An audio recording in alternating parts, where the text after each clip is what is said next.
Hello everybody, it's your Tiny Sergeant again. Kumusta na kayo? Pasensya na. I think 4 na araw akong hindi na pag-workout. I get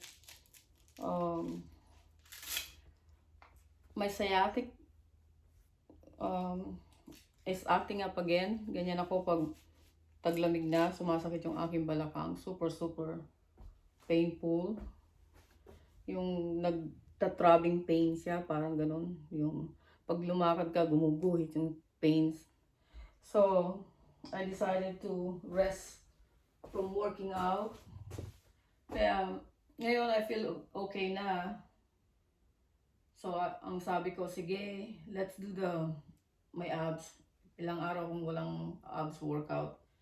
So, as you can see, yun ang aking priority, ang mag-workout ng aking abs. So, and I think hindi naman may strain yung likod ko, yung back area ko, yung lower.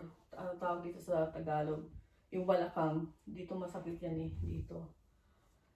Ano siya, sumasakit siya pag malapit na ang winter, pag malapit na yung taglamig, ganyan na talaga ako for some apparent reason. So, ngayon, gagawin natin yung abs. Na-miss ko rin talaga siya. Hindi ko naman siya mare-restrain o ma-strain, kasi may support naman ako, ayan. So, let's do it. Okay? 1, 3, 4, 5, 6, 7, 8, 9, 10, 11, 12, 13, 14, 15, close, 1, 2, 3, 4, 5, straight, 1, 2, 3, 4, 5. Woo! I miss it. Yeah, hindi ako nakapag-workout ng 3 araw. Kasi nga siya. I'll take the Motrin. Saka ibuprofen. So, pareho lang yun. So, pero, nandiyan pa rin siya. Nandiyan pa rin yung pain niya. Siguro yan, mangyayari to, either I need to see the doctor or just keep massaging it. Deep tissue massage. May binili nga pala akong massage gun, ang tawag doon. Next time pag may time ako, I will show it to you guys. Super strong siya. Maganda siyang gamitin. We used it yesterday. Kami ng asawa ko, tinuro ko sa kanya kung paano gamitin. Yeah, pagising ko ng umaga, I feel good. That's why sabi ko, sige, mag-workout na ako, mag-abs workout na ako ngayon. Kasi nga, I don't feel the pain, and I don't feel having hard time to wake up, to get up from bed. Pero, ngayon naglalakad ako from the bed, going to the kitchen. I eat my breakfast, and then, yeah, I feel it again. So, siguro talagang na-strain lang yung likod ko. Because, yung gun belt ko, yung gear ko, every day kong suot yun, di ba, halos. So, second one. Let's do it. 1, 2, 3, 4, 5, 1, 2, 3, 4, 5, 1, 2, 3, 4, 5, 1, 2, 3, 4, 5, 1, 2, 3, 4, 5. Whew. Yun ang medyo nafe-feel ko yung pain niya pag diretso yung last session. Yeah. Kumusta kayo dyan? Kumusta ang everyday life? Okay. In the Philippines, anong oras sa Philippines ngayon? 12, 1 to 2:10 in the morning. Yes. So, ng Thursday o Wednesday. Di ko alam. I forgot. Ako, what I've been doing the past 3 days. Work, work, work. And then what?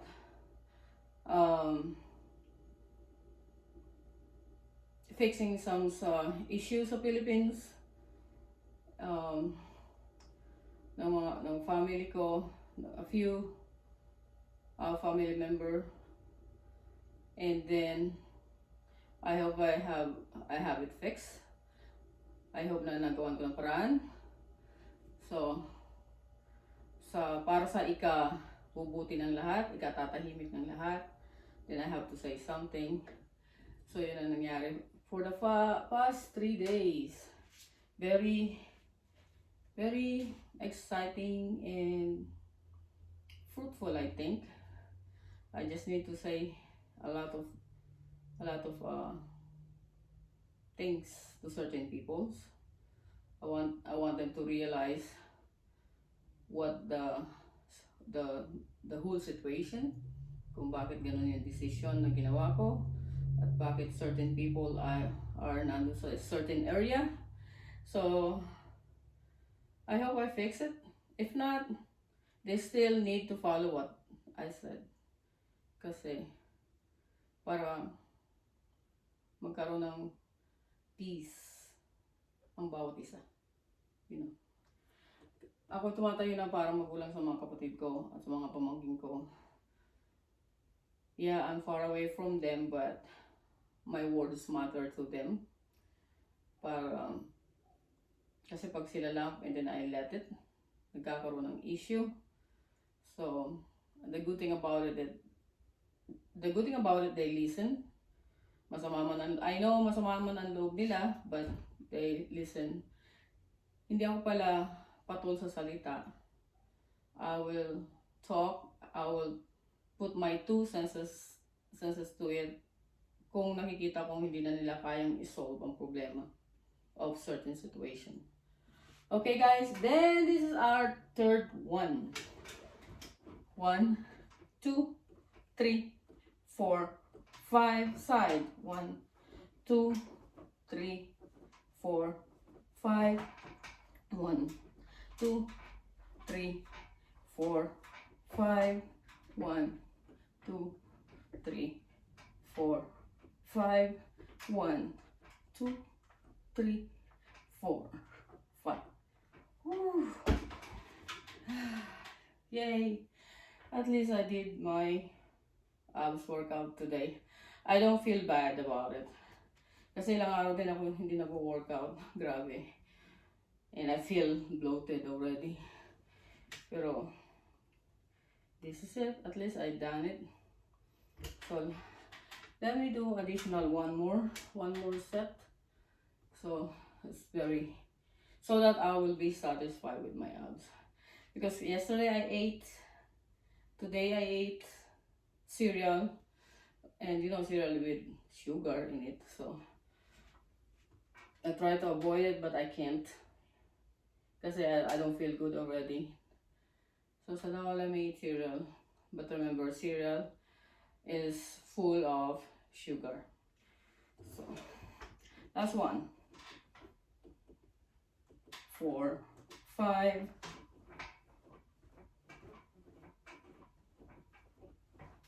1, 2, 3, 4, 5.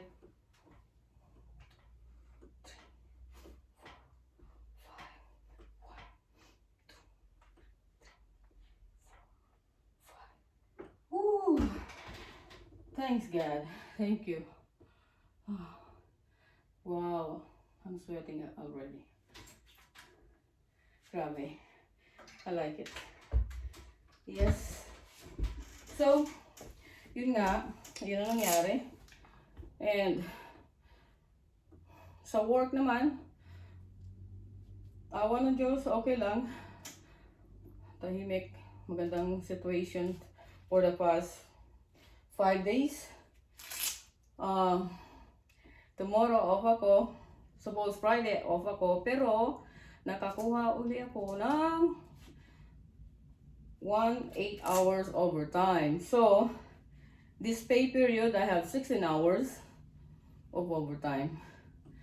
I'm happy about it.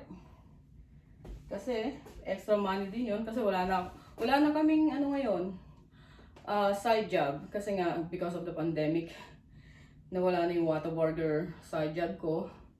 Ang maraming side job ang asawa ko. Saka yung overtime sa department niya. Siya ngayon ang mahilig, siya ngayon ang maraming overtime and side job. Side job, ibig sabihin, out of department work yon.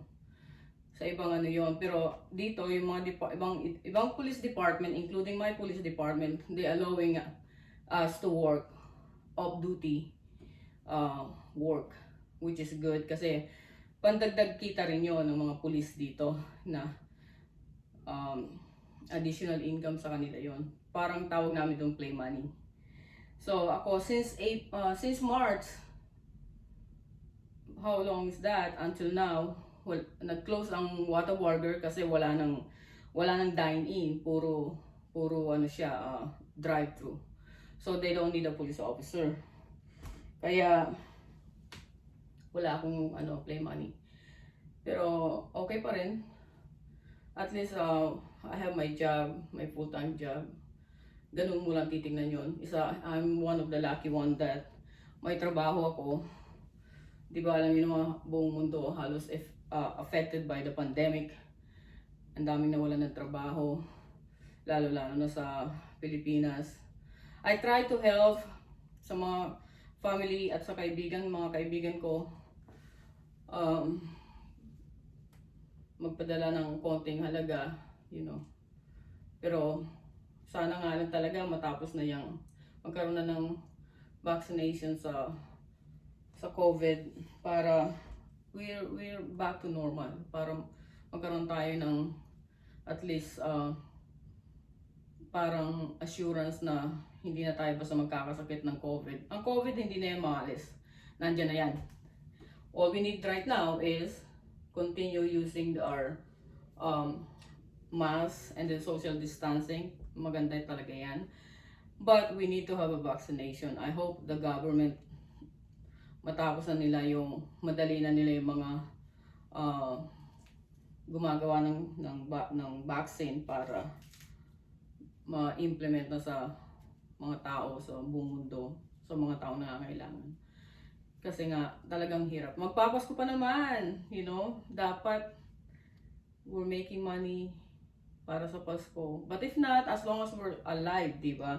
As long as hindi tayo nagkakasakit, patuloy pa rin natin gawin yung social distancing and then wear the mask, protection. Siguraduhin nyo lang yung mask na suot nyo is talagang yung hindi pumapasok yung mga ang tawag din yung mga unknown bacteria, yung mga microscopic bacteria. Yan ang dapat natin ingatan kasi kung ang mask natin ay napakaganda tapos ang daming is not safe sa dapat nating nilalaban ng virus. What's the use of that? Kasi marami akong nakikita sa Facebook, sa Amazon na pinagbibiling mask, parang fashion mask. So ano yun? Like, para siyang, Egyptian na nakaganon. Tapos nakita mo naman may mga butas-butas. What the F, What the F? What the flower? Walang kwenta. Ano lang, fashion. Why you need to be a fashion kung ang kapalit na yun, mamatay ka rin, dahil sa virus. After 14 days, you have the virus. You have the COVID. So anyway, thank you very much for watching. And again, you be safe. Be blessed, be happy, and this is your Tanya Sergeant. I love you all. You take care. Bye-bye.